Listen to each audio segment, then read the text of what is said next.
반갑습니다.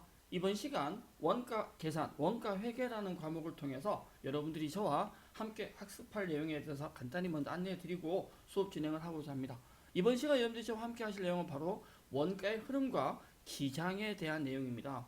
저희 이번 시간과 다음 시간에 걸쳐서 전체 원가 흐름에 대해서 얘기를 한번 할 건데요. 앞부분에 대한 내용은 재료에서 재료비를 계산하는 과정, 임금에서 노무비 계산하는 과정, 그리고 제조 경비에 대한 이해와 더불어서 제조 간접비에 대해서 간략히 살펴보고요. 이번 시간 내용을 토대로 다음 시간에 흐름에 대한 원가 흐름에 대한 내용을 마무리를 하고자 합니다. 저희 원가의 교재 페이지는 25페이지 내용이시고요. 제조기업의 간단한 원가 흐름 이미 저희가 학습한 내용입니다. 제조기업은 원재료를 매입을 해서 이 원재료를 가공을 해서 무엇을 만든다? 제품을 만들죠. 그리고 만들어진 제품을 판매까지 한다라고 얘기 드렸습니다. 공장에서 매입한 원재료를 가공을 해서 제품을 만든다. 여기서 발생한 원가를 우리가 무슨 원가다? 제조 원가이다 라고 얘기했고요. 만들어진 걸 판매할 때 발생한 원가는 판매 원가다 라고 얘기를 했었습니다. 그래서 공장에서 발생한 비용과 본사 영업부에서 발생한 비용을 제조 경비와 판매 관리비로 구분해서 정리한다 라는 얘기는 내용 정리를 해드렸고요. 기본적인 제조 원가의 흐름을 보신다면 앞에 간단히 얘기 드렸지만 기본 원가 흐름 자체가 원재료 계정에서 재료비를 계산하실 거고, 노동력이라 부르는 인건비에서 노무비를 계산해요. 생산 설비에서 제조 경비를 계산한다. 그걸 우리는 원가의 3요소다 라는 얘기를 했습니다. 저희가 원가의 흐름에 대한 내용을 전체를 다 하고 나면 이 원가 흐름의 표가 이해가 좀 되셔야 되는데, 일단 앞부분에 대해서 원재료에서 재료비, 노동에서 노무비, 설비에서 경비를 계산하는 과정에 대해서 얘기를 한번 해보겠습니다. 더불어서 원가의 3요소가 재료비와 노무비와 경비가 있을 때 이 모든 원가들은 크게 두 가지로 나뉘어진다. 추적 가능성에 따라서 직접비와 간접비로 나뉘어진다라고 했거든요. 재료비가 직접 재료비와 간접 재료비, 노무비도 직접 노무비와 간접 노무비, 경비도 직접 경비와 간접 경비가 있다라고 했는데, 실무적으로 경비는 직접 경비는 발생하지 않습니다라는 얘기를 했고요. 재료비가 직접비와 간접비, 노무비도 직접비, 간접비, 제조경비가 간접비가 있을 때 직접비는 직접비끼리 묶어서 우리가 직접 원가라고 했고, 간접은 간접비끼리 묶어서 제조 간접비라는 얘기를 했습니다. 자, 이번 시간 원가의 흐름에 있어서 제공품과 제품의 기본적인 개념까지 한번 가보도록 하고요. 이번 시간 내용이 기초가 되어져 있어야 다음 시간에 학습하실 제공품 마무리와 제품 마무리가 쉽다라는 얘기를 드리면서 시작을 한번 해보겠습니다. 준비되셨으면 갑니다. 네. 자, 재료와 재료비라고 있습니다. 질문을 한번 하되, 재료가 먼저냐 재료비가 먼저냐 라고 물으면 당연히 우리는 원재료에서 재료비를 계산한다 라는 얘기를 드렸습니다. 원재료 계정이 존재하고 재료비가 있을 때 원재료 계정에서 재료비를 계산한다라고 했는데요. 원재료라고 하는 건 제조 활동에 사용할 주요 재료, 주된 재료입니다. 보조 재료, 부품, 소모, 공구, 기구, 비품, 기본적인 종류는 간단하게만 보셔도 되는데, 어쨌거나 제조 활동에 사용할 이런 아이들에 대한 원가를 기록하는 계정이다. 이 원재료는 최고자산입니다. 자, 내가 원재료를 100원어치를 가지고 있었다 라고 할 때 이 100원이 전부 다 원가는 아니라는 거야. 무슨 말이냐면 100원의 원재료를 가지고 있었는데 이 중에 일부는 사용을 할 것이고 또 일부는 미사용하지 않고 남아있다는 말이에요. 우리가 원가라고 하는 건 제조 원가라고 해서 제품 만드는 데 들어간 돈입니다.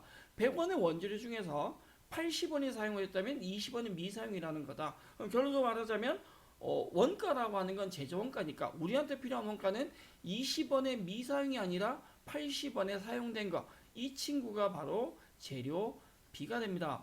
원재료라고 하는 건 우리가 가지고 있는 제품 만들기 위해서 가지고 있는 자산이고요. 이 중에서 제품 만들기 위해서 실제로 사용됐을 때 그걸 우리가 바로 뭐라고 부른다? 재료비라고 부른다.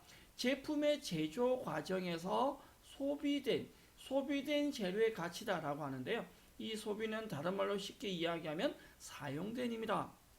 앞에 잠깐 얘기 드린 거, 100원의 원재료 자산 중에서 사용된 게 80원이냐면 이 80원이 바로 재료비가 되겠죠. 그래서 우리는 원재료 계정에서 바로 재료비라는 걸 계산하는데 얼마를 매입했다가 중요한 것이 아니라 원재료가 얼마만큼의 매입됐다가 중요한 것이 아니라 얼마만큼의 금액이 소비가 되었느냐, 바로 사용된 원재료가 얼마냐라는 것이 중요하게 됩니다. 그래서 첫 번째 출발점은 원재료에서 뭘 계산한다? 재료비를 계산한다 라고 생각을 하셔야 되는데, 원재료 계정에서 재료비를 계산하려면 원재료를 가지고 있었다. 예를 들어서 우리가 월초에 100원의 원재료가 있었다. 100원어치 내가 가지고 있었는 거예요. 이 상태에서 재료를 매입을 합니다. 100원의 월초 재료가 있는 상태에서 매입을 하는데 900원? 그러면 우리가 가지고 있는 전체 원재료가 얼마가 되냐? 100원이 있는 상태에서 900을 매입했다는 건 내가 1000원의 원재료를 가지고 있는 거야. 여기까지 이해되십니까? 100원의 원재료를 가지고 있는 상태에서 900원에 또 원재료를 사왔다. 그럼 내가 가지는 원재료는 1000원이다. 이 1000원 중에서 쉽게 이야기하면 1000원의 원재료 중에서 일부는 뭘 할 것이고 사용을 할 것이고 나머지 일부는 사용하지 않고 미사용으로 남아 있을 건데, 우리가 재료비라고 얘기하는 건 미사용이 아니라 뭐된 원가다, 사용된 원가다 라는 얘기를 했습니다. 그래서 우리는 원재료 계정에서 재료비라는 걸 계산을 할 건데요, 이 재료비가 바로 원재료 사용액이다, 이걸 회계에서는 소비액이다 라는 표현을 쓴다라고 얘기 드렸는데, 얼마를 썼느냐, 이게 얼마를 썼는지를 잘 모르겠다. 근데 월말에 남아있는 금액이 있다면, 자, 전체 우리가 가진 원재료 얼마 중에서요? 1000원의 원재료 중에서 남아있는 게 얼마인지 안다면 사용된 게 얼마인지 알 수 있을 것이다. 예를 들어 아침에 내가 주머니에 돈을 10,000원 넣고 나왔다. 오늘 하루 종일 내가 얼마를 쓴지 모르겠는 거야. 근데 주머니 보니까 돈이 하나도 없는 거예요. 아침에 얼마 가지고 있었는데, 10,000원 가지고 있었는데 저녁에 돈이 하나도 없다면 내가 하루 종일 쓴 돈이 얼마다라는 거, 10,000원 다 썼다라는 거죠. 같은 맥락입니다. 월초에 한 번만 더 갑니다. 월초에 원재료가 100원 있었고 900원을 매입했다면 내가 가진 전체 원재료가 1000원이다. 그 중에서 만약에 월말에 150원이 남아있다면 우리가 사용한 원재료는 얼마라고 얘기할 수 있다. 자, 얼마이다. 그렇죠? 850원을 사용했다라고 얘기를 할 수 있다라는 겁니다. 그래서 기본적으로 원재료 사용된 이 소비액을 계산을 어떻게 하느냐, 어떻게 계산하냐 물으면 월초 재료액에다가 매입액을 더하시고 뭐를 뺀다? 월말을 뺀다. 그래서 월말이 정확해야 재료 소비액도 정확하게 계산이 되겠죠. 그러면 우리가 지금 한 거 분명히 원재료에서 뭘 계산했다? 재료비를 계산했습니다. 그럼 그 다음에 할 일은 뭐냐는 게 원가 흐름에 있어서, 원재료에서 재료비를 계산했다면 이 재료비를 직접하고 뭐로 나눈다는 거? 간접으로 나눕니다. 자, 다시 원재료 계정에서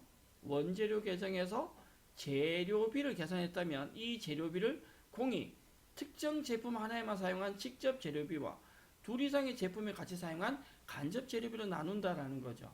그래서 그걸 재료비라는 계정에서 계산을 하게 되는데, 앞에 설명을 드렸듯이 원재료에서 우리가 사용된 소비액 850원을 계산했습니다. 그럼 이 850원이 바로 재료비로 넘어갑니다. 그러면 재료비가 850원을 가지고 있는 상태에서 어떻게 썼느냐, 어떻게 사용했느냐에 따라서 두 개로 나뉘어진다. 이것이 직접 소비된 것과 간접 소비된 것으로 나뉘어지는데, 직접 소비된 것은 직접 재료비죠. 재료비 중에서 직접 소비된 건 제공품이라는 계정으로 보낼 거고요. 간접 소비된 것은 제조 간접비라는 계정으로 보낼 겁니다. 자, 예를 들어서 우리가 850원의 재료비 사용액, 소비액 중에서 금액을 직접비가 500원이라 가정을 하고 간접비 350원에다 가정할 건데, 제가 이렇게 설명드리고 나면 꼭 나중에 물어요. 뭘 물어보냐? 아, 교수님, 이 재료비 850원까지는 알겠는데 그 850원 재료비 중에서 왜 직접이 500원이고 왜 간접이 350원이냐? 도대체 이 500원과 350원의 숫자가 어디서 나왔느냐? 라고 되게 많이 물어보는데요. 그냥 얘기를 드리자면 제 마음대로 한 얘기예요. 어떤 기준 없이 그냥 임의의 숫자로 나누어 놓은 겁니다. 그냥 나눈 겁니다. 그래서 재료비에서 850원이 제자로 감소한다 라고 하는 건 제공품으로도 가고 제조 간접으로도 가야 되니까 우리가 대체될 때 하나의 계정이 아니라 둘 이상으로 대체되는 게 해당하는 거죠. 이 경우는 제자인데 실제 실무는 이 제자라고 쓰지 않고요. 그냥 두 줄로 나누어서 쓰기도 합니다. 어떻게 해요? 제공품 500원, 제조 간접비 350원 이렇게 표기하기도 하니까 이 제자는 크게 의미를 가지지 않으셔도 된다. 자, 여러분들이 기억하실 건 미리 얘기를 드리자면 재료비 계정이 사실은 중요한 건 아니고요. 중요한 건 원재료 계정입니다. 실제로 원재료만 이해하셔도 그게 문제가 되진 않습니다. 자, 정리를 하자면 원재료에서 다시 한번 더 가신다면 월초 원재료에서 재료 매입액을 더했습니다. 월초 재료에서 매입액을 더해서 1,000원이라는 원재료 중에서 남아있는 월말이 150원일 때 재료비가 850원이다. 소비액이 850원 나왔다면 얘를 뭐와 뭐로 나눈다고요? 직접 소비되는 거와 간접 소비되는 것으로 나눈다. 그래서 직접 소비되는 건 제공품이란 계정을 보내야 되시고 간접 소비되는 건 제조, 간접비란 계정을 보낸다. 이렇게만 정리를 하셔도 됩니다. 사실 재료비는 추가적인 내용이니까 그렇게 크게 신경 쓰지 않으셔도 되고 원재료 계정만 여러분이 이해하셔도 충분하다라는 얘기는 드리고 싶습니다. 자, 원재료 계정에 대한 회계 처리 보신다면 첫 번째, 재료 외상으로 매입했다. 차별화 원재료, 대변의 외상 매입금. 이거는 크게 문제가 안 될 것 같아. 문제는 이제 하단 나오는 분계 두 가지인데요. 재료를 작업 현장에 출고한 경우와 재료비 소비액 대체라고 되어 있는데 이 재료 소비액 대체가 바로 재료 사용에 대한 대체 분계거든요. 구분하셔야 될 게 재료를 작업 현장에 보내는 것, 내가 가지고 있는 원재를 사용하기 위해서 공장으로 보낸 겁니다. 그래서 공장으로 보낸 그 금액이 원재료 감소하면서 재료비로 대체가 되시고 이 재료비는 또다시 실제로 사용액을 계산해서 소비액을 계산해서 재료비가 차별했는 재료비가 대변으로 감소하면서 제공품과 제조 간접비 나눠졌다. 차이점이 뭐라고요? 제공품은 직접 소비된 거, 제조 간접비는 간접 소비된 거. 그러니까 원가 흐름 자체가 그렇다. 원재료 계정에서 얼마를 매입했다. 매입액이 중요한 것이 아니라 매입액이 아닌 원재료에서 소비액을 계산을 해서 그걸 재료비라는 이름을 거쳐서 직접 하고 뭐로 나눈다고요? 간접으로. 그래서 결론 재료비는 조금 형식적인 계정일 수 있다라고 얘기 드리고 싶고요. 다음으로 재료 소비액을 묻는다. 이 소비액이 사용액이니까 월초 재료에서 재료 매입을 더합니다. 원재료의 차변 계정 두 가지죠. 월초 재료에서 매입액을 더하시고 남아있는 월말을 뺀다면 재료 소비액이 나온다. 월초 재료 100원에다가 매입액 900원을 더하시고 남아있는 월말 150원 빼면 나오는 재료 소비액은 850원이시다. 자, 이 내용이 원재료에서 뭘 계산했다? 재료비를 계산했다. 그리고 그 재료비를 다시 직접 하고 간접으로 나오는 절차다라고 얘기 드렸습니다. 사실은 원가의 흐름에서 이 원재료에서 재료비 가는 출발점이 상당히 중요하기 때문에 설명을 조금 깊이 해드렸습니다. 자, 예제 문제 나와 있는데요. 우리 회사에 당월에 직접 재료비 사용액, 이 사용액이 다른 말로 하면 뭐다? 소비액이죠. 13,000원이다. 당월 말 직접 재료는 월초에 비해서 2,000원이 뭐 했을 때? 감소했을 때 직접 재료 구입액이 얼마인가 라고 물었는데 제가 여러분한테 하나 부탁드릴 건 원가 회계에서 계산 문제는 가급적이면 앞에서 말고 뒤에서부터 문제 확인하는 게 훨씬 더 효율적일 수 있습니다. 자, 다시 이야기하면 앞에서 쭉 읽지 말고 뒤쪽부터 먼저 봐라. 문제 물었는 거. 직접 재료에 대한 구입액이 얼마냐 물었습니다. 그래서 이 문제를 풀 수 있는 기본적인 방법은 T자를 하나 그린다. 이게 재료 계정이다라고 가정을 한다면 원재료 계정은 월초 재료 재고액에다가 매입을 다 하시고 여기서 남아있는 월말을 뺀 다음에 나오는 것이 뭐가 나온다? 재료 B가 나온다. 원재료 계정의 숫자 4가지는 기억을 하셔야 됩니다. 그래서 4가지 항목에 있을 때 문제 물었는 거 구입액, 매입액이 얼마냐 물었다. 시험 문제 낸 사람도 양심이 있어. 그래서 매입액을 물었다면 매입액을 제외한 나머지는 가르쳐줘야 계산할 거 아니에요. 자, 갑니다. 당월말 직접 재료가 월말의 직접 재료가 문제 나와 있는 월말의 직접 재료가 월초에 비해서 2,000원이 뭐했다? 감소했다라고 나옵니다. 그러면 월초에 비해서 월말이 감소했다. 우리가 임의의 금액을 한번 넣어본다면 월초에 그냥 제가 제 마음대로 임의의 금액인 5천원을 넣었다. 그럼 월말이 얼마가 되는 거예요? 3천원 되겠죠. 왜? 월말은 월초에 비해서 2천원이 감소했다고 했으니까. 이랬을 때 재료 소비액, 사용액이 13,000원이다 라고 했습니다. 이랬을 때 이 매입액이 얼마냐라는 거죠. 이렇게 원재료 계정에 숫자 4개를 4가지만 대입하고 나면 이 문제는 더 이상 회계 문제가 아니라 원가 계산 문제가 아니라 산수 문제가 됩니다. 월초에 비해서 월말이 2천원이 감소하면서 소비액이 13,000원일 때 매입액이 당연히 얼마가 나와야 되냐? 11,000원이라는 금액이 나와집니다. 뭐 문제 하단에 페이지 하단에 공식을 이렇게 제가 정리해 놓긴 했지만 사실 이런 공식적인 건 크게 의미가 없다. 여러분들은 원재료 계정에 T자를 그려놓고 대입의 숫자를 풀 수 있으셔야 원가 계산을 제대로 할 수 있다라고 얘기를 드리고 싶습니다. 자, 두 번째 문제 나옵니다. 두 번째 문제. 제품 제조를 위해서 원재료 80만 원을 공장에 뭐 했다? 출고했다.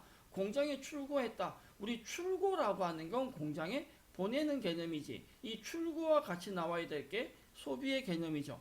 출고 처리하고 소비에 대한 회계 처리하는데 소비에 대한 회계 처리가 재료비가 감소하면서 이걸 직접과 간접으로, 직접은 제공품, 간접은 제조 간접비로 나눈 회계 처리가 되는데 지금 우리 문제는 소비를 물어보는 게 아니라 출고를 물었습니다. 출고라고 한다는 건 원재료가 감소하면서 재료비로 가야죠. 예제 문제 답은 2번이 답이 될 거고요. 만약에 소비를 물었다면 4번처럼 재료비가 감소하면서 직접 소비된 건 제공품으로, 간접은 제조 간접비로 갈 겁니다. 회계 처리 구분해 주시고요. 문제 답은 2번 되겠습니다. 넘어갑니다. 저희가 앞서서 원재료에서 재료비를 계산하는 과정에 대해서 학습을 했다면 두 번째 나오는 단락은 임금에서 노무비입니다. 그래서 우리가 임금의 개념부터 먼저 본다면요. 본사, 영업부, 본사에서 발생하는, 영업부에서 발생하는 직원들의 월급은 급여라는 계정으로 판매 관리비로 처리가 됩니다. 이거는 원가는 아닌 거죠. 판매 원가가 됩니다. 제조 원가가 아니라. 단 생산부, 공장에서 발생한 직원들의 월급은 임금이라는 계정을 처리. 이 임금이라는 것 자체가 제조 원가에 해당합니다. 그러면 조금 전에 우리가 수업하면서 원재료 계정에서 무슨 얘기를 했냐면 매입액, 우리가 원가 계산할 때는 매입액에는 뭐가 필요했다? 소비액이 원가였습니다. 그러면 임금도 동일한 역할을 가지게 되는데, 동일한 내용이 나오게 되는데, 임금에서 노무비를 계산한다. 이건 맞거든요. 제품의 제조 과정에서 소비된 노동력의 가치다. 따라서 임금 중에서, 발생한 임금 중에서 실제로 원가에 들어가는 게 노무비가 되는데, 임금에서 노무비를 계산하시는데 그 과정을 살펴본다면 임금에 대한 얘기부터 먼저 하셔야 되는데요. 노무비라 부르는 임금은 발생 시점과 지급 시점이 서로 다르다. 그래서 실제로 우리가 직장 생활을 하거나 아니면 어디 아르바이트를 하더라도 그렇죠. 자, 예를 들어서 2월에 우리가 2월에 일을 해서 급여가 발생했다. 그럼 이 급여를 2월에 주기도 하지만 대부분 언제 지급하냐? 2월에 발생한 급여를 3월 달에 지급을 합니다. 그러면 내가 3월 달에 일해서 3월 달에 급여가 발생했다면 이 급여는 또다시 언제 지급을 해? 3월 달에 발생한 급여는 4월에 지급을 하죠. 그러면 지급한다라는 표현과 발생한다는 표현을 조금만 구분 한번 해보죠. 예를 들어서 2월에 발생한 노무비가 500원이다. 임금이. 그럼 이 500원을 3월 달에 지급을 합니다. 근데 3월에는 600원이 발생합니다. 이 3월에 발생한 600원의 임금을 발음이 잘 안 돼. 얘를 4월에 지급한다. 이런 식으로 간다라고 할 때 우리가 원가 계산한다. 3월 달 원가 계산 한번 계산해 보죠.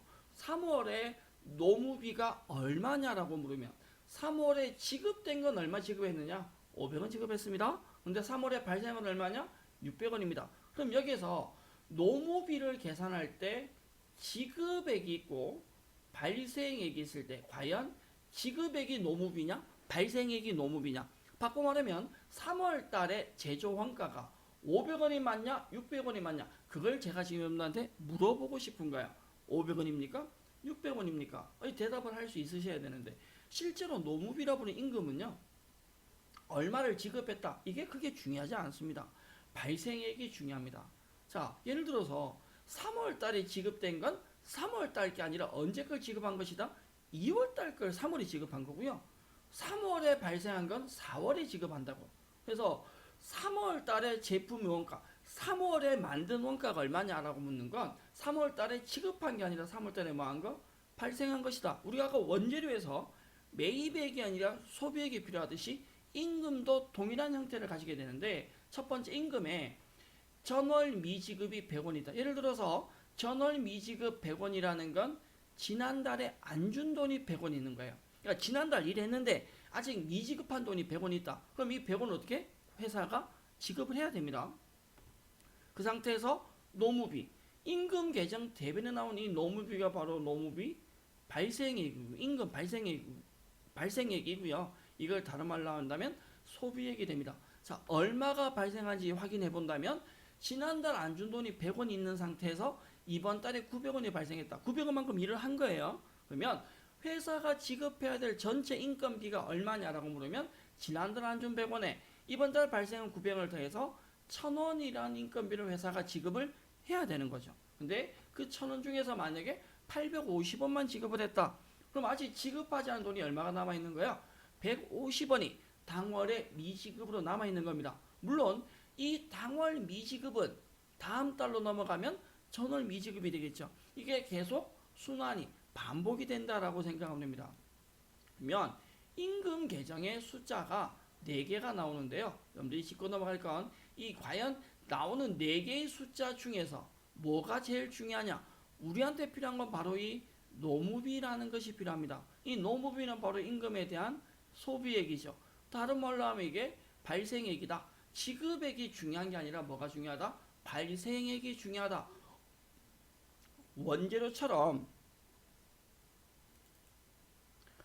원재료처럼 원재료 계정에 대한 원재료 계정에 우리가 뭐 T자를 그렸을 때 원재료 계정에 대해서 T자를 그렸을 때 숫자가 4가지가 들어간다라는 얘기를 드렸거든요. 그것처럼 이 그 임금 자체도 숫자가 똑같이 4가지가 들어갑니다. 자, 방금 보신 대로 지급액과 당월 미지급, 전월 미지급, 노무비가 있는데요.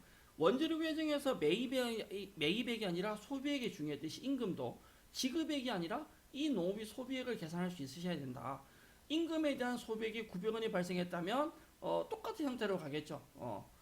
임금이라는 계정에서 노동력에서 노무비를 계산했다? 그럼 이 노무비를 직접하고 뭐로 나누어? 간접으로 나누어야죠. 그럼 똑같이 직접은 제공품으로 보낼 것이고 간접은 제조 간접비로 가게 됩니다. 그럼 이렇게 따진다면 재료비에서 직접 간접 간 거나 노무비에서 직접 간접 가는 것이 똑같기 때문에 노무비도 재료비처럼 그게 중요한 내용은 아니시다. 노무비 계정 차변의 임금에서 900원. 이 노무비 소비액이 그대로 넘어오겠죠. 이 900원을 제자를 통해서 보내는 이 제자 안에 2가지가 있다라고 얘기 드렸거든요. 그러면 똑같습니다. 재료비처럼 실제로 이 노무비 계정 그게 중요한 것이 아니고 임금에서 노무비가 나왔을 때 이 900원의 노무비를 직접 하고 뭐로 나눌 수 있다?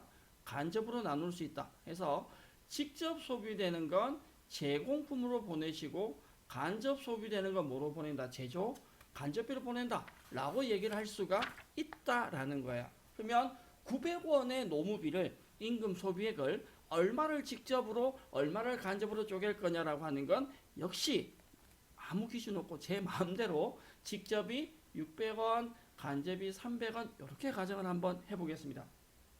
그래서 임금도 지급을 했다라면 임금 계정이 나올 것이고 노무비 항목이 발생한 거 이거와 소비액으로 대체되는 시점이 다르다. 임금 빠지면서 노무비 가시고 노무비 빠지면서 제공품 제조 간접비 가는데 이건 그거 똑같죠. 원재료 빠지면서 재료비, 재료비 빠지면서 직접 간접처럼 임금 빠지면서 노무비, 노무비를 빼면서 직접 소비된 건 제공품, 간접 소비된 건 제조 간접비로 갑니다. 그래서 노무비 소비액 계산 공식이 나오는데 이 공식은 크게 중요하진 않고요. 원재료 계정 T자에 숫자가 4가지가 들어갔듯이 임금 계정도 T자에 숫자가 4가지가 들어간다. 요건 조금 구분을 여러분들이 하실 수 있으셔야 될 것 같습니다. 자, 우리는 재료에서 재료비 계산 과정을 보셨고요. 임금에서 노무비 계산 과정을 보셨는데 임금에 대한 예제 문제 한번 봐보겠습니다. 예제 문제 보시면 다음 보기 자료를 토대로 당월에 지급된 임금을 물었습니다. 원재료처럼 그냥 풀지 말고요. 일단은 씁니다. 뭐를? T자를. 그리고 임금을 물었으니까 임금의 숫자 4개를 채울 겁니다. 어떻게? 임금 계정의 대변에 먼저 들어가는 게 전월 미지급이죠. 우리 회사가 안 준 돈 있다. 그 상태에서 발생한 거 소비액 요걸 노무비라고 했고요. 회사가 지급하고 나면 남는 것이 당월에 미지급이 나온다라고 했는데 문제에서 당월에 지급된 임금이 얼마냐 물었다. 지급액이 얼마냐라고 물어본다는 건 똑같이 나머지 세 가지 항목은 문제에 나온다라는 뜻이거든요. 전월 임금 미지급액이 6만 원 있네요. 전월 미지급 6만 원, 당월의 소비액. 이 소비액이 바로 발생액이죠. 노비 소비액. 발생액이 24만 원, 당월의 미지급액, 당월 미지급에 나옵니다. 이번 달에 안 준 돈이 7만 원이다 라고 할 때 지급액이 얼마인지 충분히 계산이 될 것 같습니다. 그래서 원재료 계정의 이해가 필요하듯이 임금 계정만 이해가 기본적으로 되신다면 나머지는 크게 문제될 내용이 없을 것 같습니다. 그래서 우리가 원재료에서 재료비 하셨고 임금에서 노무비 하셨다면 제조 경비를 살펴볼 건데요. 재료비와 노무비를 제외한 모든 원가 요소, 재료비 빼고 노무비 빼고 나머지 전부 다 모든 원가 요소가 바로 제조 경비에 해당합니다. 여기에는 생산 설비에 관련된 장치에 대한 감가상각비, 보험료, 임차료, 수선비, 기타 등등인데 중요한 건 이 제조 경비라고 하는 건 본사 영업부가 아니라 공장에서 발생한 비용이고요. 생산 설비 가동을 위한 전력비, 가수도비 등등등 모든 경비의 소비액을 말한다. 우리 밑줄 끄고 얘기 하나 하고 간다면 이 소비액이라고 하는 건 다른 말로 하면 바로 뭐다? 발생액이다 라고 얘기를 드렸습니다. 앞에 얘기 드렸듯이 본사나 영업부에서 발생한 비용과 공장에서 발생한 비용을 나누어서 본사와 영업부에서 발생한 비용을 우리는 판매관리비다 라고 얘기를 하고요. 공장에서 발생한 비용은 제조 경비라고 얘기를 합니다. 저희가 지금이 아니라 조금 뒤쪽에서 다음 시간과 그 다음 시간 연결해서 내용이 조금 나오겠지만 판매관리비와 제조 경비의 성격이 조금 다른 게 판매관리비라고 하는 건 향후에 손익계산서라는 장부로 대체가 되고요. 제조 경비라고 하는 건 제조 원가명세서라는 것으로 대체가 됩니다. 그래서 일반적인 비용이나 경비 같은 것이 발생했을 때 이것이 판매관리비냐 아니면 제조경비냐를 우리가 판단을 해서 회계 처리를 하셔야 손익계산서나 제조 원가명세서가 정확하게 작성이 될 수 있다라는 얘기는 미리 드리겠습니다. 자, 경비에 대한 소비액. 이 경비 소비액을 얘기하는데 경비 소비액과 지급액의 의미는 달랐습니다. 원재료가 매입액이 아니라 소비액이 중요했듯이 경비 또한 마찬가지로 지급액과 소비액은 다르다. 같지 않다라는 얘기를 미리 드리면서 경비 소비액은 다른 말로 하면 발생액이라고 얘기를 합니다. 우리가 경비는요. 소비액이란 걸 계산할 수 있으셔야 되는데 이 소비액은 지급액에서 출발을 합니다. 얼마를 지급했냐에서 출발해서 소비액이라는 걸 계산할 수 있는데요. 4가지 항목이 나올 수 있거든요. 첫 번째 전월 선급, 전월 미지급, 당월 선급, 당월 미지급. 다시 하게서 회사에서 일정한 항목의 경비 지급액이라는 금액이 10만 원이 있다 라고 가정을 하고 이 시급액 10만 원 이외에 전월 선급, 전월 미지급, 당월 선급, 당월 미지급이 나올 수 있다는 건데 예를 들어서 지금 우리 회사가 발생액인 소비액을 계산할 거예요. 그런데 지급액이 있어. 얼마를 지급했다는 거? 10만 원을 지급한 상태에서 만약에 10만 원 지급했는데 지난달에 먼저 준 돈이 2만 원이 있다. 그러니까 지난달에 2만 원을 먼저 주고 이번 달 10만 원을 또 줬다는 말 아니야. 이때 이번 달 원가가 얼마냐라는 거예요. 지난달에 먼저 지급한 전월 선급액은 반드시 이번 달 지급액에 플러스를 하셔야 됩니다. 방금 얘기했듯이 원래 이번 달 건데 지난달에 먼저 지급한 돈이 있다면 이건 이번 달에 플러스를 하셔야 된다. 더불어서 당월 미지급이 있다.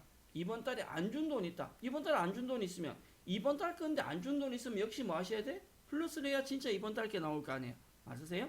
그래서 지난달에 먼저 지급하거나 이번 달에 안 준 돈이 있다면 플러스를 하셔야 이번 달 게 나온다. 그럼 하나 반대로 가서 전월 미지급. 내가 이번 달에 지급한 이 10만 원이라는 돈 안에 이번 달 게 아니라 지난달 게 포함되어 있다면, 지난달 지급해야 될 돈인데 이번 달에 지급했다면 이 전월 미지급은 당연히 뭘 하셔야, 금액을 마이너스를 하셔야 됩니다. 내가 지급한 것 중에 지난달 게 있다면 이번 달 게 아니니까. 자, 다음 마지막에 당월 성급이라는 건 다음 달 건데 이번 달에 먼저 지급이 됐다는 거거든요. 만약에 당월 성급이 있다라면 그 금액은 이번 달 지급액에서 마이너스가 돼야 되는데, 지금 이 얘기를 왜 하고 있냐 들어도 헷갈릴 건데 왜 하고 있냐, 우리가 경비라고 해서 그걸 생각을 한번 예를 한번 들어볼까요? 집에 예를 들어서 뭐 그 가스 요금이나 전기 요금 이런 걸 보면 선불의 개념이 아니라 뭐의 개념이다? 후불의 개념이죠. 다음 달 보통 고지서 나와서 납부를 하잖아요. 근데 원가 계산할 때 원가에게는 월 단위로 계산을 하거든요. 자, 예를 들어서 3월 달에 뭐 발생한 전력비가 500원인데 3월 달에 지급한 전력비는 400원이다 라고 한다면, 경비는 지급액이 중요한 게 아니라 뭐가 중요하다? 발생액이 중요하다. 이번 달에 발생한 돈 500원인데 돈은 400원 줬단 말이에요.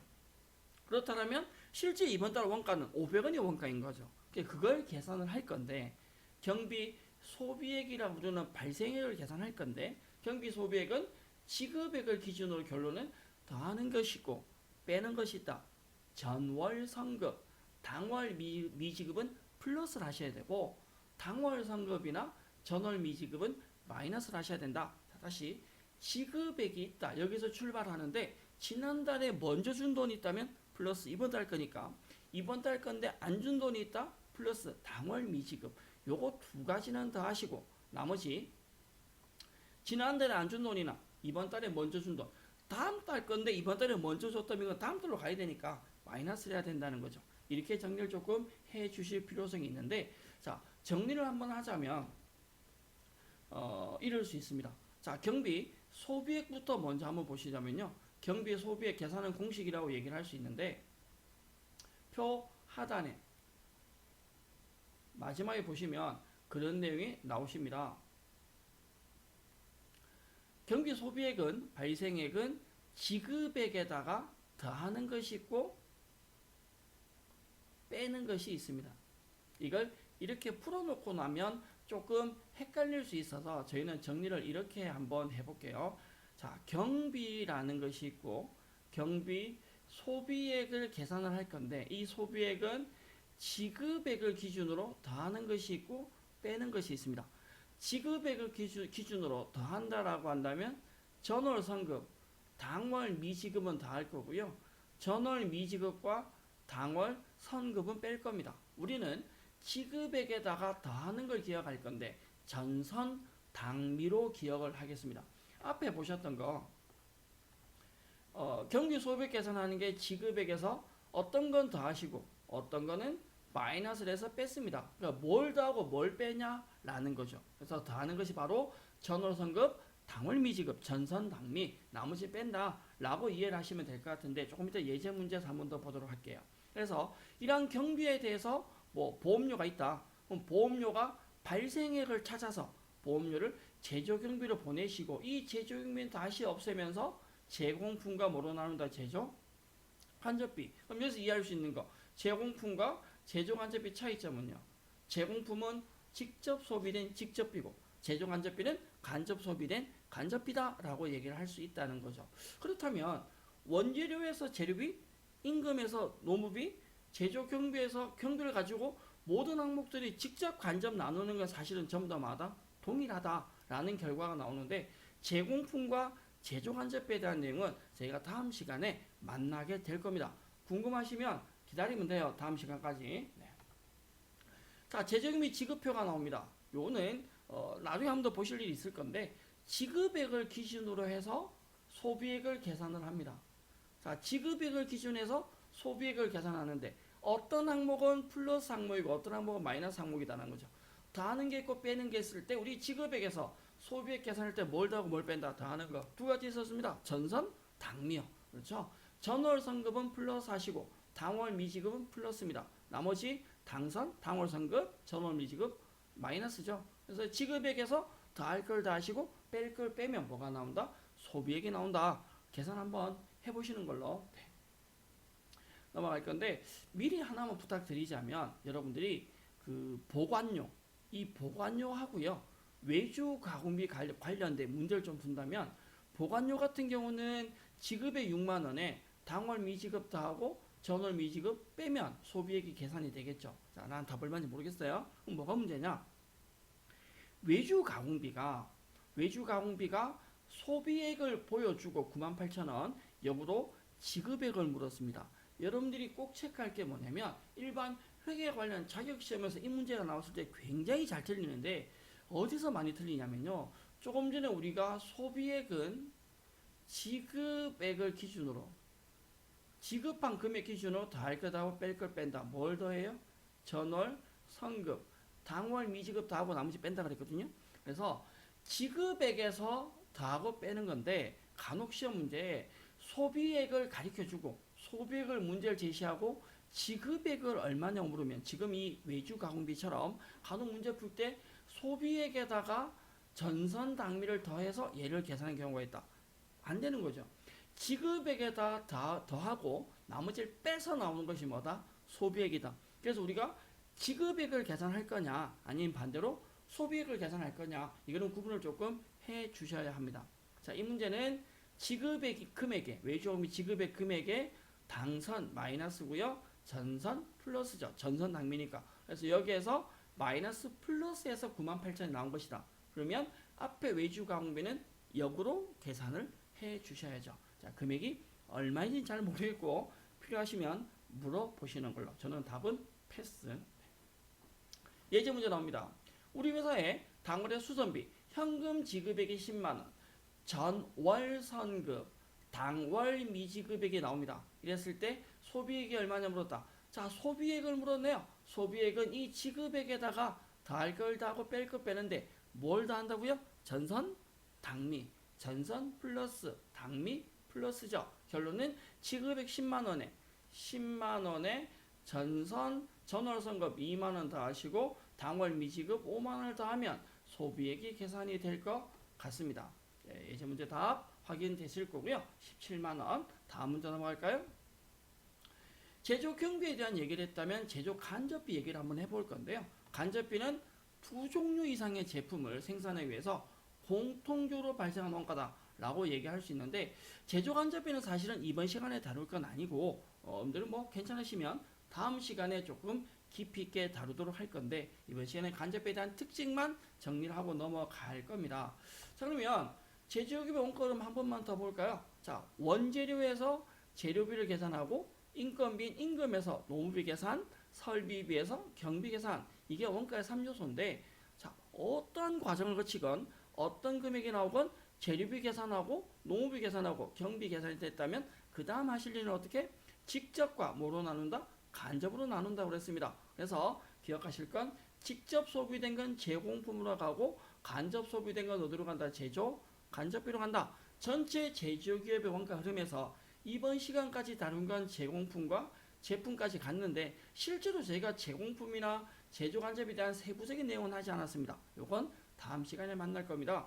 이번 시간 학습한 내용은 원가의 3요소 계산까지 가봤고요. 실제로는 뭐 제조 경비나 제조 간접비는 깊이 있는 내용은 아니고 기억할 건 원재료와 임금 계정에 대한 원재료 T자를 그리고 임금 T자 그렸다면 원재료와 임금 T자 그렸다면 여기에 숫자 들어가는 네 가지 항목이 뭐뭐 있는지 정도는 구분을 조금 해주면 좋겠다. 더불어서 제조 경비는 지급액에다가 소비 계산할 때 지급액에다가 전선, 당미, 향후에 자주 접하실 내용입니다.